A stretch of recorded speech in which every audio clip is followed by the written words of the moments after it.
हम लोग पहुंचे चैप्टर 10 टीएस गरेवाल। ये हमारे चैप्टर का नाम है, सिंपल भाषा में बोलें तो कैश बुक। ये हमारे कैश बुक का क्वेश्चन 2 है टीएस गरेवाल का।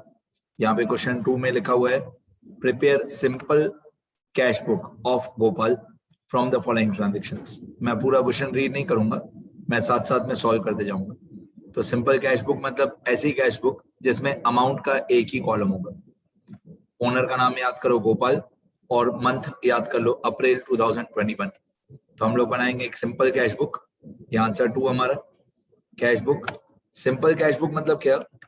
सिंपल कैश बुक का मतलब होता है कि single amount column of cash. जब सिंगल अमाउंट कॉलम होता है कैश का, मतलब डेबिट साइड पे जो अमाउंट है वो सिर्फ कैश की अमाउंट है और क्रेडिट साइड पे भी जो अमाउंट है वो सिर्फ कैश की अमाउंट है। दोनों साइड पे सिर्फ और सिर्फ कैश की अमाउंट है, तो उसको सिंपल कैश बुक बोलते हैं, जिसमें एक ही अमाउंट का कॉलम हो डेबिट साइड और एक ही अमाउंट का कॉलम हो क्रेडिट साइड। तो ये cash book of Gopal, cash book of Gopal for the month of April 2021। ठीक है, गोपाल क्वेश्चन में दिया हुआ था, अप्रैल दिया हुआ था। अब हम धीरे धीरे शुरू करते हैं। फर्स्ट डेट पे लिखा हुआ है Gopal commences business introducing cash. ये अमाउंट दी हुई है 2 लाख रुपीस। गोपाल ने बिजनेस स्टार्ट किया 2 लाख रुपीस से, तो ऑब्वियसली 2 लाख रुपीस कैश हमारे बिजनेस में आया। तो हम इसको रिसिप्ट साइड पे लिखेंगे, हम लोग इसको रिसिप्ट साइड पे लिखेंगे 2 लाख रुपीस। पहले अमाउंट लिख देता हूं मैं 2 लाख रुपीस, फिर यहाँ पे डेट लिख देता हूँ 1। ठीक है, 2 लाख रुपीस और डेट 1। आगे ये ओनर गोपाल पैसा लेके आया, तो हमारे बिजनेस में पैसा आया तो हम लिखेंगे to capital account. To capital account. Gopal की बुक्स में कभी गोपाल अकाउंट नहीं होता है, गोपाल की बुक्स में कभी गोपाल अकाउंट नहीं होता है। गोपाल जितना भी पैसा लेके आया उसको बोलेंगे टू कैपिटल अकाउंट। इतना पैसा हमारे बिजनेस में आया, तो हम लोग यहाँ पे मंथ डेट के कॉलम में लिख देंगे अप्रैल 2021। दोनों साइड डेट के कॉलम में लिख देंगे अप्रैल 2021। दोनों साइड हम लोग डेट के कॉलम में लिख देंगे अप्रैल 2021। इस चैप्टर में सिंपल एक ही फंडामेंटल होता है, सिर्फ इतना सोचना होता है कि पैसे आए कि पैसे गए। अगर पैसे आए तो रिसिप्ट साइड पे लिखो, पैसे गए तो पेमेंट साइड पे लिखो। ये सिंपल फंडामेंटल है चैप्टर का। तो अगर ओनर पैसे लेके आया तो हमारे बिजनेस में कैश कम्स इन, तो हम रिसिप्ट साइड पे लिखेंगे टू कैपिटल। पैसे हमारे बिजनेस में आए तो हम रिसिप्ट साइड पे लिखेंगे 2 लाख रुपीस टू कैपिटल। आगे फिर फोर्थ डेट पे लिखा हुआ है purchased following assets for business. हमने अपने बिजनेस के लिए ये सारे एसेट्स खरीदे, कंप्यूटर खरीदा, फर्नीचर खरीदा, मशीनरी खरीदी, और payment is made by cheque. अब बेटा यहाँ पे तो लिखा हुआ है पेमेंट मेड बाय चेक, ऊपर लिखा हुआ था कि सिंपल कैश बुक बनाओ, ऊपर लिखा हुआ था सिंपल कैश बुक बनाओ, और नीचे लिखा हुआ है कि कंप्यूटर और फर्नीचर और मशीनरी का पैसा हमने चेक से पे किया। अगर हमने ये पैसा चेक से पे किया है तो इस कैश बुक में इसकी एंट्री नहीं होगी, क्योंकि हमने बैंक का कॉलम ही नहीं बनाया है। हम लोगों ने बैंक का कॉलम नहीं बनाया है। तो ये जो कंप्यूटर परचेज किया, फर्नीचर परचेज किया, मशीनरी परचेज किया, इसका पैसा हमने चेक से पे किया है, तो ये एंट्री हमारी इस कैश बुक में नहीं आएगी। आगे चल के इसी चैप्टर में एक और कैश बुक आएगी जिसमें 2 अमाउंट के कॉलम होंगे, एक कैश का एक बैंक का, तब ये एंट्री होगी। इस क्वेश्चन में तो नहीं होगी। ठीक है, तो मैं वर्किंग नोट्स में जाके लिखूंगा कंप्यूटर, फर्नीचर, मशीन, CFM। मैं वर्किंग नोट्स बनाऊंगा और यहाँ पे मैं वर्किंग नोट्स में मेंशन करूंगा क्लियरली कि भाई हमने 4 अप्रैल 2021 पे कंप्यूटर जो खरीदा, कंप्यूटर अकाउंट डेबिट, फर्नीचर जो खरीदा, फर्नीचर अकाउंट डेबिट, और मशीनरी जो खरीदी, मशीनरी अकाउंट डेबिट, ये हमने पैसा पे किया चेक से, तो क्रेडिट में आएगा टू बैंक अकाउंट। ये हमने चेक से पैसा पे किया है तो ये क्रेडिट साइड पे आएगा टू बैंक अकाउंट। तो हम लोगों ने जो कैश बुक बनाई है उसमें बैंक का कॉलम है ही नहीं। हमने जो कैश बुक बनाई है उसमें एक ही अमाउंट का कॉलम है, कैश कॉलम, बैंक का कॉलम है ही नहीं, इसलिए हम इसको वर्किंग नोट्स में लिखेंगे। हाँ, वर्किंग नोट लिखना जरूरी है। वर्किंग नोट्स में ये एंट्री लिखना जरूरी है, ठीक है। तो मैं यहाँ पे लिख दी मैंने जर्नल एंट्री, क्या, computer debit, furniture debit, machine debit to bank. अब मैं इसकी अमाउंट देख लेता हूँ, 16, 18,500, 32, 16, 18,500 और 32। मैं यहाँ पे लिखूंगा 16, 18,500 और 32,000। अब इन तीनों का टोटल होता है 66,500। ये हो जाएगा बैंक अकाउंट में क्रेडिट। तो computer debit, furniture debit, machine debit to bank, this entry will not be recorded in the above cash book. मैं नोट लिख के देता हूं, this entry will not be recorded in above cash book because bank amount column is not to be prepared।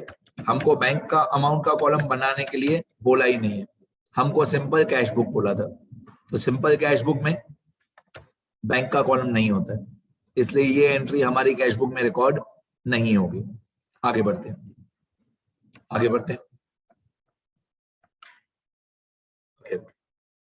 आगे ठीक है। 4 अप्रैल मैंने बताया कि 4 अप्रैल पे हमने जो कंप्यूटर, फर्नीचर और मशीन खरीदा उसका पैसा हम लोगों ने चेक से पे किया। चेक वाली एंट्री इस कैश बुक में नहीं आएगी। आगे 6 अप्रैल पे लिखा है purchase goods from Bhushan in cash. तो यहाँ पे भूषण भी लिखा हुआ है, मतलब पार्टी का नाम भी दिया हुआ है और कैश भी दिया हुआ है। अब अगर पार्टी का नाम और कैश दोनों दिया हो तो ये कैश ट्रांजेक्शन होता है। अभी हमने परचेज गुड्स परचेज किए, तो अगर हमने गुड्स खरीदे तो हमारा पैसा जाएगा, गुड्स आए कैश जाएगा। तो हमको सिर्फ इस चैप्टर में इतना ही सोचना है कि पैसे आए कि पैसे गए।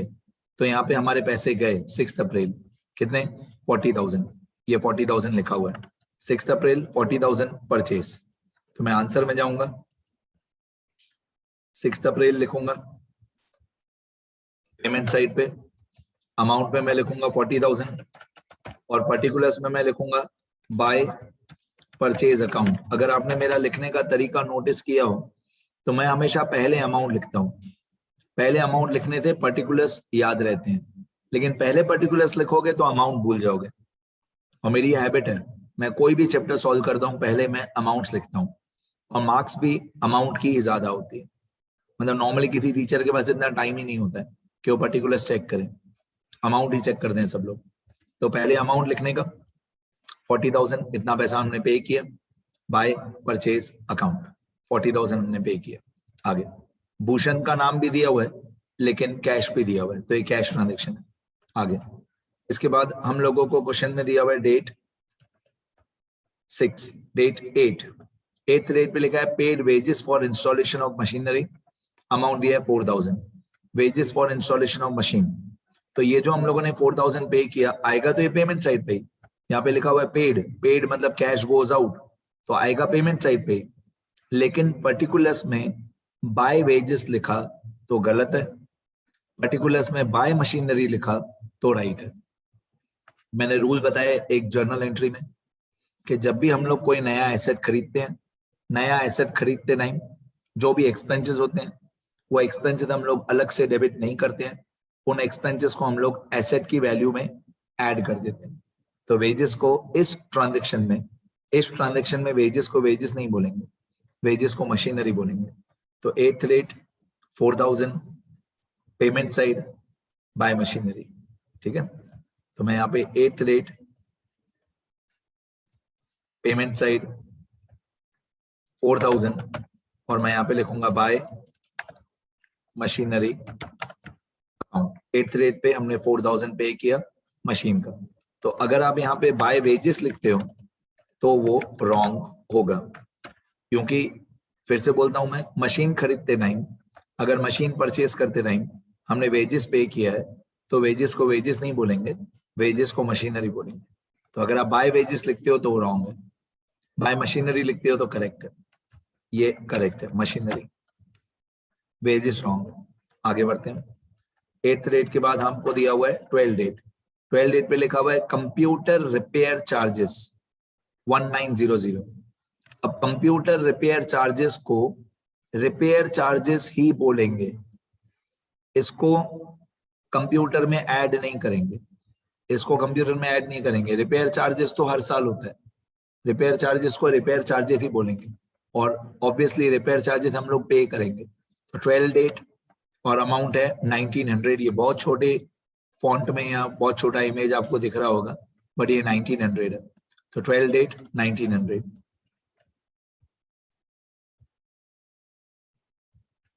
12 डेट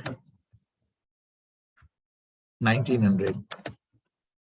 हमने रिपेयर चार्जेस पे किया तो इसको बोलेंगे बाय रिपेयर चार्जेस अकाउंट। ये रिपेयर चार्जेस हमने पे किया 1900, 12 डेट। ठीक है, आगे इसमें बाय कंप्यूटर नहीं आएगा। बाय कंप्यूटर कब आएगा? जब हमने कंप्यूटर खरीदा हो, जब हमने नया कंप्यूटर खरीदा हो तब बाय कंप्यूटर आएगा। लेकिन रिपेयर चार्जेस पे किया है तो उसको बाय रिपेयर ही बोलेंगे। ठीक है, आगे इसके बाद हमको दिया हुआ है डेट 15। 15 डेट में 3 ट्रांजेक्शन एक साथ दिए हुए। Paid wages 15,000, purchased postal stamps 150, मेरे हिसाब से 150 है, बहुत छोटा दिख रहा है, और पेड फॉर स्टेशनरी 2700। तीनों चीजें हम पे ही करेंगे। वेजेस का पैसा पे करेंगे, पोस्टल स्टैंप का पैसा पे करेंगे, स्टेशनरी का पैसा भी पे करेंगे। तीनों में डेट 15 आएगी, तीनों पेमेंट साइड पे आएंगे। धीरे धीरे शुरू करते हैं। Wages, postal stamp, stationery.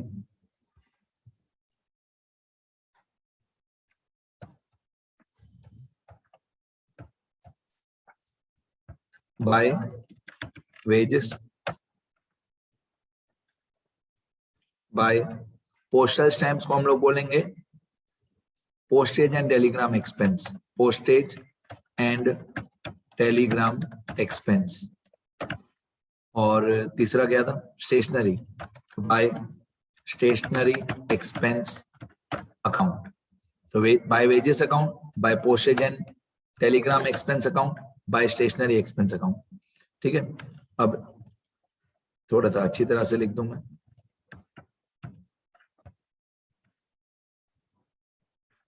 ठीक है, अब तीनों के अमाउंट देख लेते हैं। ऊपर दे wages, postage and telegram, stationery expense.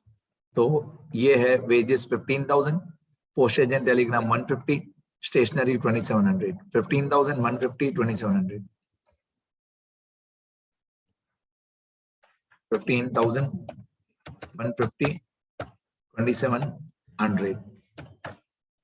15,000, 150, 2700। मेरी गलती है, 2700 एक लाइन नीचे आएगा।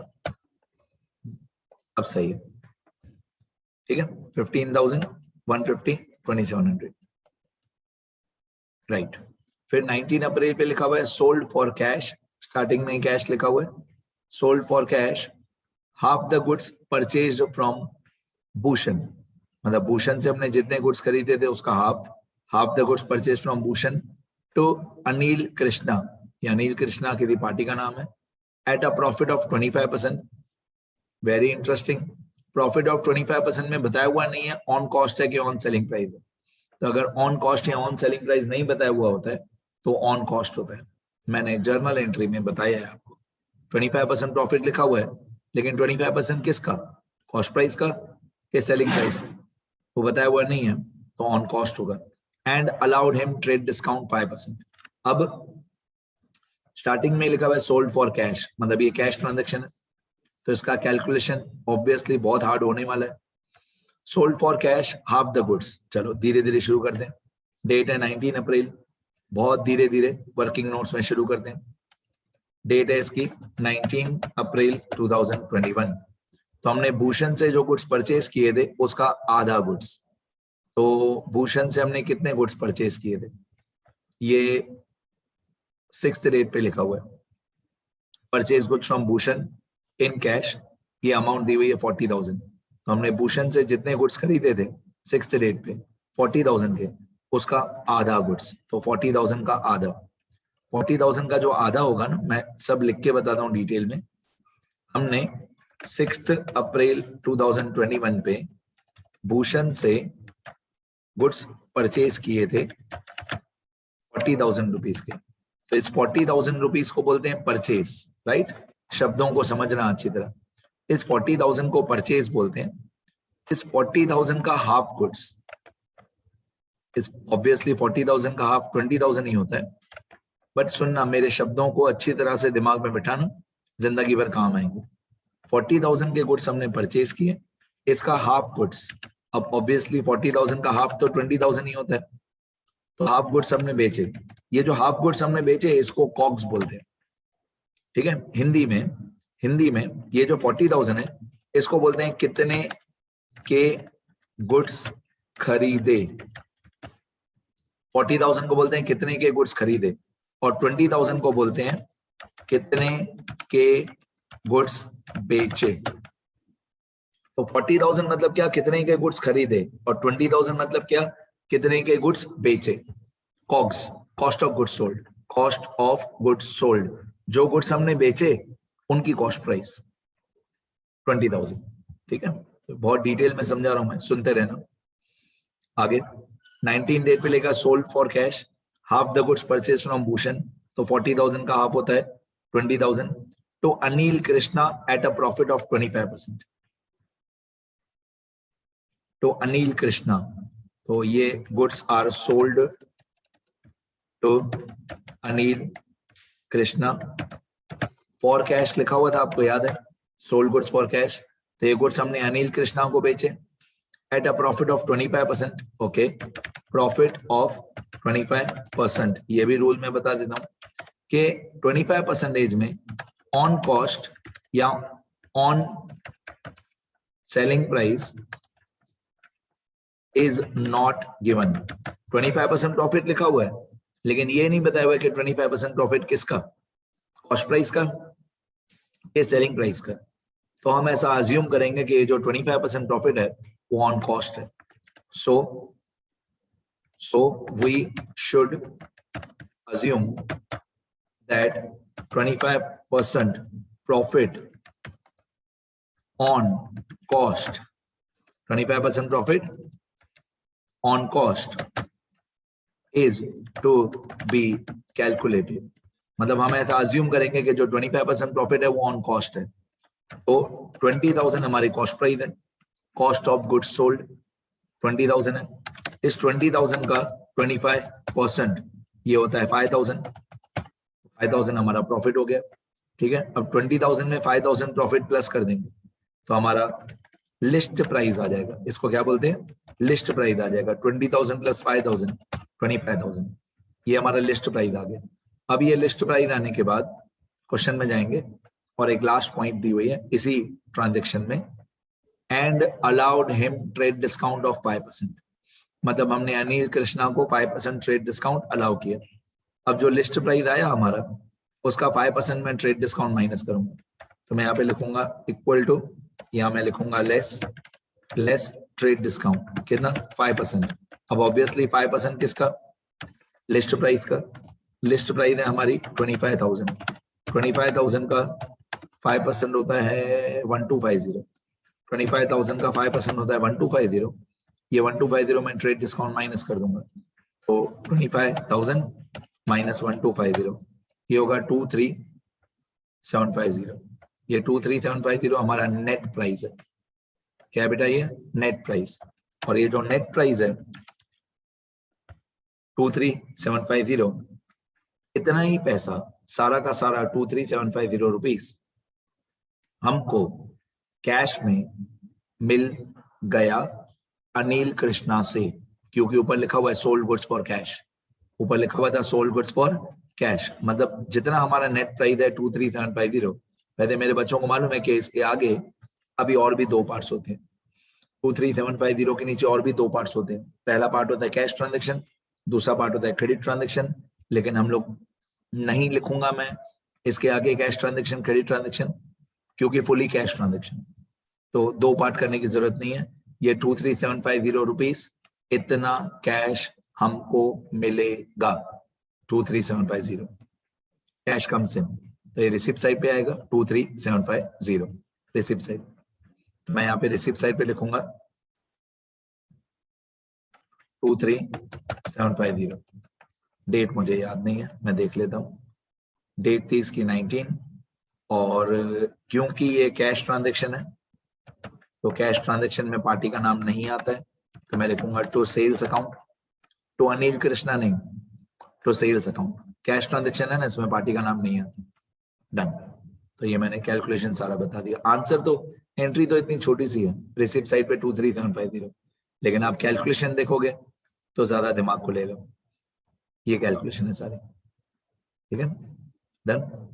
आगे 19 डेट के बाद क्वेश्चन में दिया है 24 date, paid to carpenter for repair to personal furniture. अब जब भी जिंदगी भर कोई भी क्वेश्चन में पर्सनल लिखा हुआ है मतलब ड्राइंग्स, पर्सनल मतलब घर का फर्नीचर मतलब ड्राइंग्स, पेमेंट मतलब ये पेमेंट साइड पे आएगा, to carpenter for repair to personal furniture, यहाँ पे अमाउंट 350 दिया हुआ है, डेट 24 दिया हुआ है, 24 date 350, payment side by drawings, by drawings, 24 date 350। मैं यहाँ पे पेमेंट साइड पे लिखूंगा 24 डेट, अमाउंट में मैं लिखूंगा 350, और यहाँ पे मैं लिखूंगा बाय ड्राइंग्स।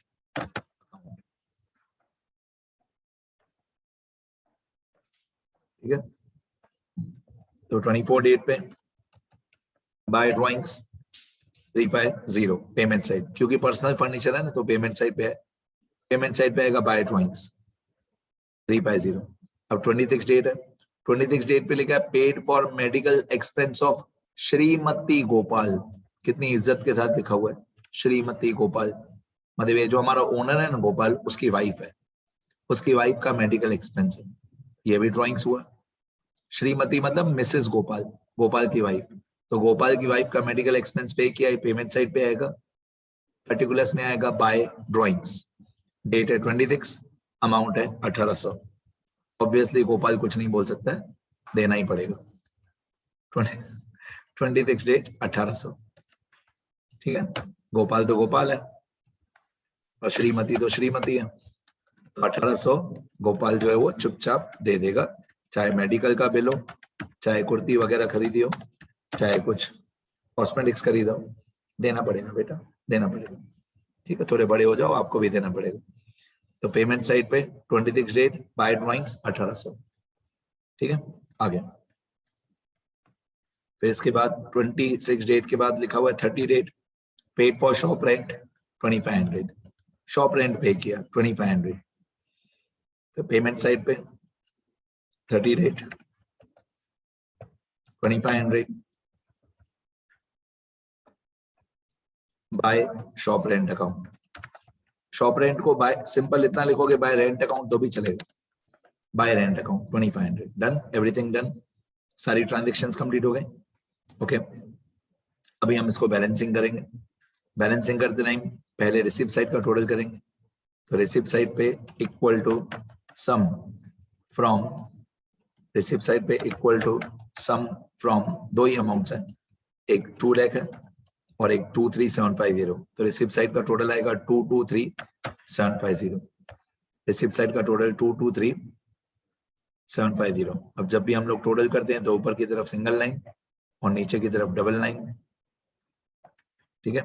ये रिसिप्ट साइड का टोटल है 223750, अब पेमेंट साइड का टोटल है 68400, अब दोनों को माइनस कर देंगे, तो 223750 माइनस 68400। डेबिट का टोटल ऑब्वियसली हमेशा बड़ा होगा, कैश के कॉलम में, कैश के अमाउंट के कॉलम में डेबिट का टोटल बड़ा होगा, तो 223750 माइनस 68500, तो बैलेंस आएगा 155350।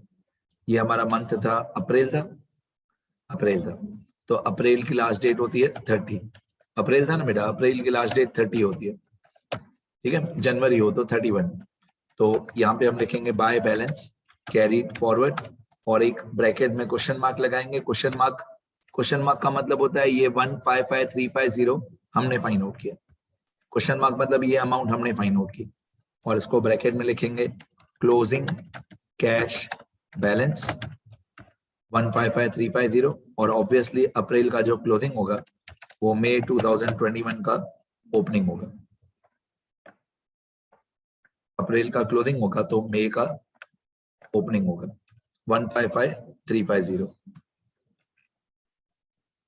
ये मई का ओपनिंग होगा, डेट आएगा 1 और डेबिट साइड पे हम लिखेंगे 2 बैलेंस ब्रॉट फॉरवर्ड और इसको हम लोग बोलेंगे मई का ओपनिंग कैश बैलेंस। राइट, कितनी अमाउंट थी 155350। जो अप्रैल का क्लोजिंग आया वही मई का ओपनिंग में आया। ठीक है, बाकी एक्स्ट्रा 3-4 लाइन्स है उनको मैं डिलीट कर देता हूँ। डन। अब मैं एक बार पूरा स्क्रॉल करके दिखा देता हूँ आपको जैसे लिख सको। जिसका भी लिखना बाकी है बेटा ध्यान से लिखना। ये टीएस गरेवाल का क्वेश्चन 2 है। कैश बुक का फॉर्मेट याद करना, कॉलम्स याद करना, ये क्वेश्चन है। आंसर हमारा राइट है। देखो ये गरेवाल वालों का आंसर 155350 हमारा भी इतना ही आ रहा था। यहां से आंसर है, लिखना अच्छी तरह। वी नंबर मतलब वाउचर नंबर, LF मतलब लेजर फोलियो। जैसा मैंने फॉर्मेट बनाया ऐसा ही बनाना, लिखते रहना। ये वर्किंग नोट्स लिखना सारे।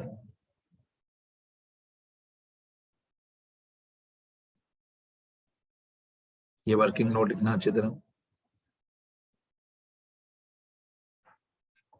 ठीक है,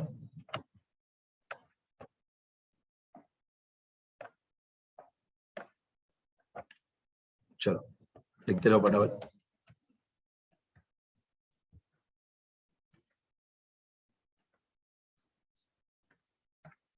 शुरू करो बेटा।